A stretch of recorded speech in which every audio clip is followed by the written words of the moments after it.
कल दिल्ली से गोवा की उड़ान में एक बुजुर्ग मिले, साथ में उनकी पत्नी भी थी।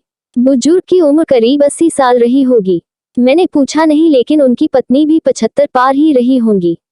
उम्र के सहज प्रभाव को छोड़ दे तो दोनों करीब करीब फिट थे। बुजुर्ग की पत्नी खिड़की की ओर बैठी थी, बुजुर्ग बीच में और मैं सबसे किनारे वाली सीट पर था। उड़ान भरने के साथ ही बुजुर्ग की पत्नी ने कुछ खाने का सामान निकाला और बुजुर्ग की ओर किया।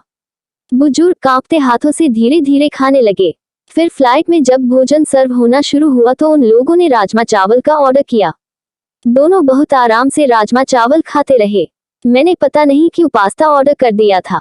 खैर, मेरे साथ अक्सर ऐसा होता है कि मैं जो ऑर्डर करता हूँ, मुझे लगता है कि सामने वाले ने मुझसे बेहतर ऑर्डर किया है। अब बारी थी कोल्ड ड्रिंक की। पीने में मैंने कोक का ऑर्डर दिया था। अपने कैन के ढक्कन को मैंने खोला और धीरे धीरे पीने लगा। बुजुर्ग ने कोई जूस लिया था। खाना खाने के बाद जब उन्होंने जूस की बोतल के ढक्कन को खोलना शुरू किया तो ढक्कन खुल ही नहीं रहा था। बुजुर्ग कांपते हाथों से उसे खोलने की कोशिश कर रहे थे। मैं लगातार उनकी ओर देख रहा था। मुझे लगा कि ढक्कन खोलने में उन्हें मुश्किल आ रही है, तो मैंने शिष्टाचार हेतु कहा कि लाइए, मैं खोल देता हूँ।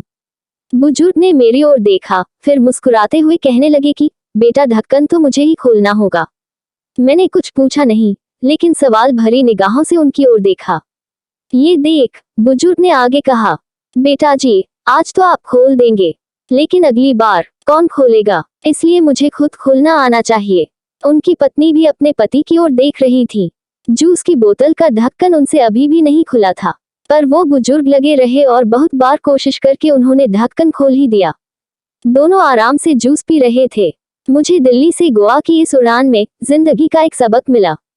बुजुर्ग ने मुझे बताया कि उन्होंने ये नियम बना रखा है कि अपना हर काम वो खुद करेंगे।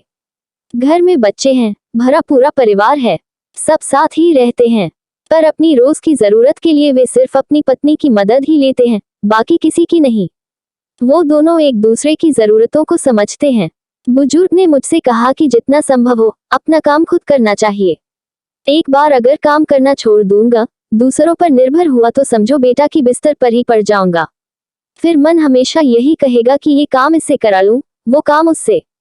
फिर तो चलने के लिए भी दूसरों का सहारा लेना पड़ेगा।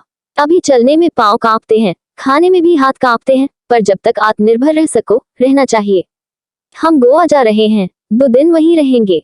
हम महीने में 1-2 बार ऐसे ही घूमने निकल जाते हैं।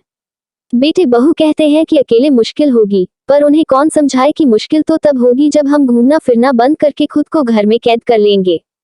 पूरी जिंदगी खूब काम किया। दोस्तों, अगर यह कहानी अच्छी लगी हो तो अधिक से अधिक शेयर करें और लाइक करें।